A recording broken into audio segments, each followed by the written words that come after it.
Between the Mavericks playoffs, a prize giveaway announcement, multiple presser reactions, and a stream that was unforgettable, man, I got a lot to condense into one package.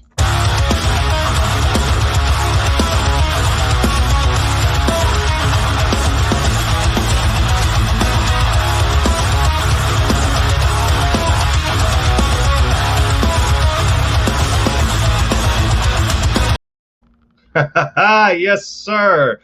Led the end zone for the touchdown. I'm back in here taking the lead for the Eagles, one video at a time, and draining some buckets for my Dallas Mavericks. If you are new to my channel, now that I am hitting over 100 subscribers, I think I'm currently at 104. It's a surreal experience. It's it's almost close to life changing. Like the amount of people that I have reached in terms of doing something I love to do on this kind of platform. It's an unbelievable feeling. So yeah, if you are new to this sort of to this sort of channel where my fandom is pretty weird, I definitely, but man, if y'all are new, let me know how I'm doing down in the comments. Drop some likes to help with the YouTube algorithm, and subscribe if you like the content. I'd love to have you, in the end zone with me, and let's get into it a little bit. So, as it's said in the thumbnail here, we did a my first prize giveaway for my celebratory live stream for 100 subscribers, courtesy of Mr. and Mrs. Birdman 951. If y'all don't know about Birdman 951, go check out his channel for me, if you will.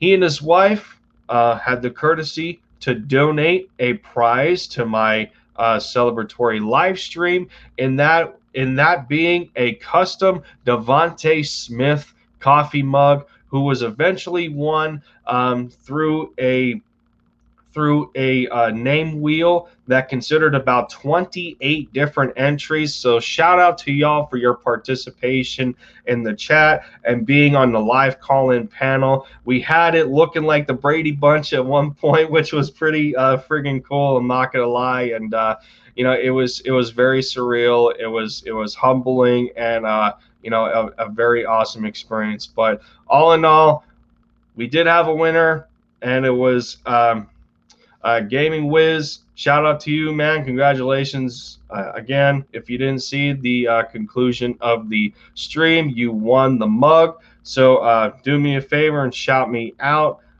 either through my comment section or my Twitter, or you can also shout out to Birdman951 and get the ball rolling in terms of your prize. So shout out to you, dude. Let's continue this. So as far as the Mavericks playoffs go, unfortunately for tonight, it's going to be pretty tough for me to stream that game. It is the late game. 10:30, not an ideal time for me to want to do a play-by-play stream for a basketball game, being that my stream last night went as long as it did without me really expecting it to go that long.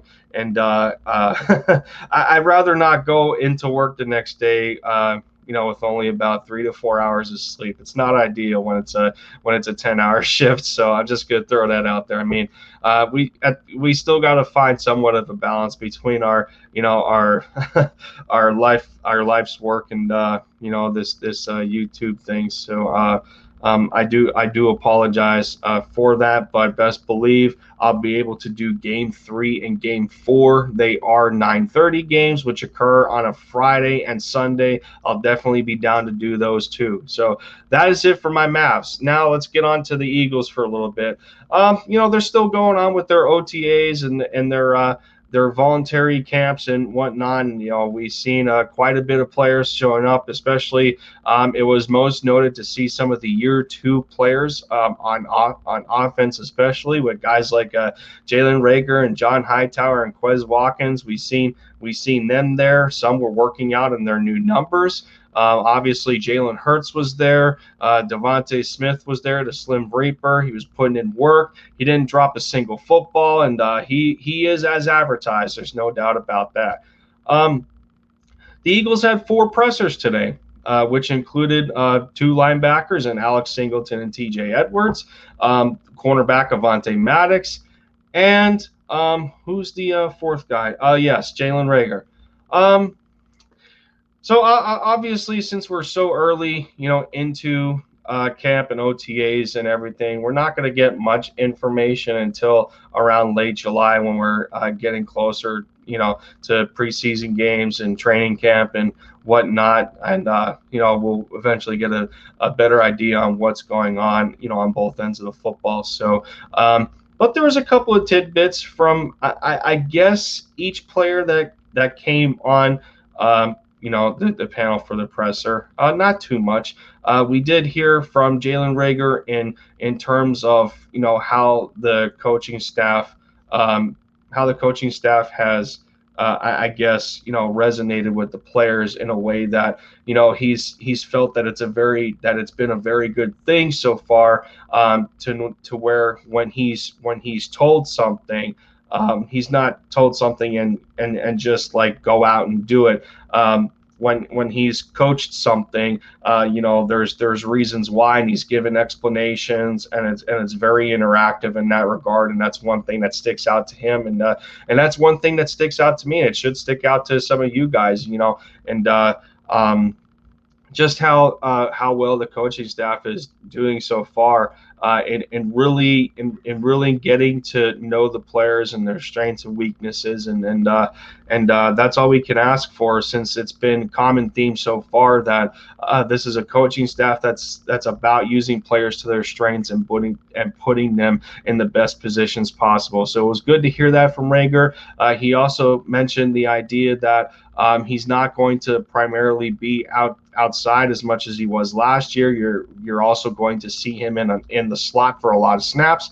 So there's some intrigue there involved as to see what kind of formations and what kind of personnel sets we're going to see from the wide receiver position when they're on the field.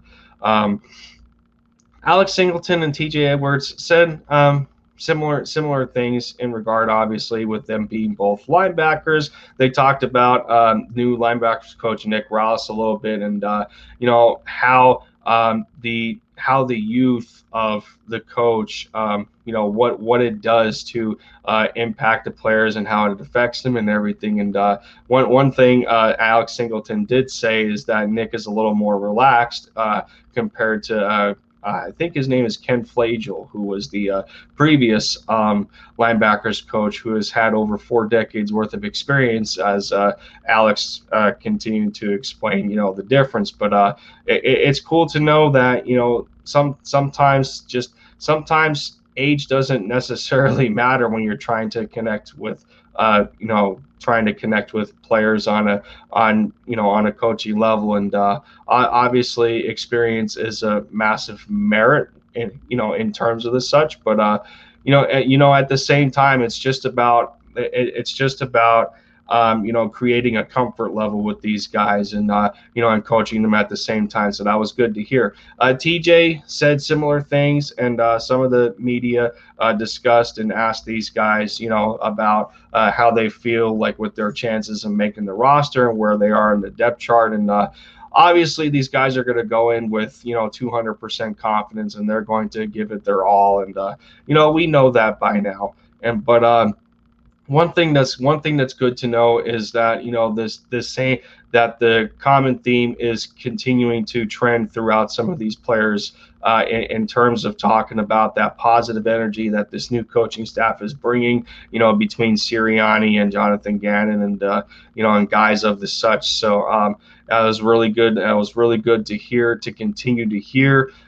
They talked about. The linebackers talked about, some of the importance of Eric Wilson and him knowing a little bit of that Mike Zimmer defense that Jonathan Gannon wants to base his a little bit off of. So, the familiarity in-house to that defense is very important, and the players are making sure that it's a that it's a team effort, it's a collaborative effort for all of them to just understand the terminology and the playbook, learning the playbook, and helping each other win football games. So all in all, that was good to hear.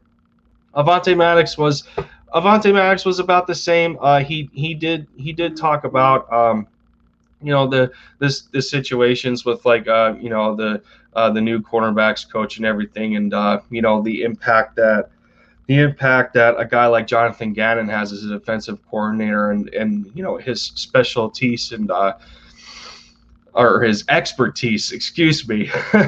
I combined two words there, but his expertise, with that we know of with developing cornerbacks, and it was good to know that the positivity is still resonating to the guys, and especially for the secondary, because Lord knows we need it. But and Avante did also go on to talk about one thing that he really wants to improve on, and is that it's his eye discipline when he's in coverage, to know when the time is right to look off of his matchup and to focus on whatever it may be going on in the backfield, and vice versa. So it's good to hear that these players are taking accountability and wanting to make that push to be better, because it's also important at the same time that the coaches develop a culture in which the players want to play and play and fight for them, and that's one thing at some point in time that was said about Doug Peterson until it continued to deteriorate, and now after all that, here we are. So in some cases, we're starting from scratch. But yeah, that's pretty much it. That's pretty much what I gathered from the pressers. And again, shout out to the winner of the first prize giveaway in my celebratory stream for 100 subscribers. It's still just an unbelievable thought to me, and it's just gonna push me to greater heights, and achieve bigger goals, and extend and enhance my aspirations as to where I want to take this channel. And thank you guys once again for that. And that's gonna do it for me. And that's pretty much it. This has been Linda Yenzone. Make sure y'all continue to bleed green. Hashtag MFFL for my Mavs fans. And take care, and I'll see you soon.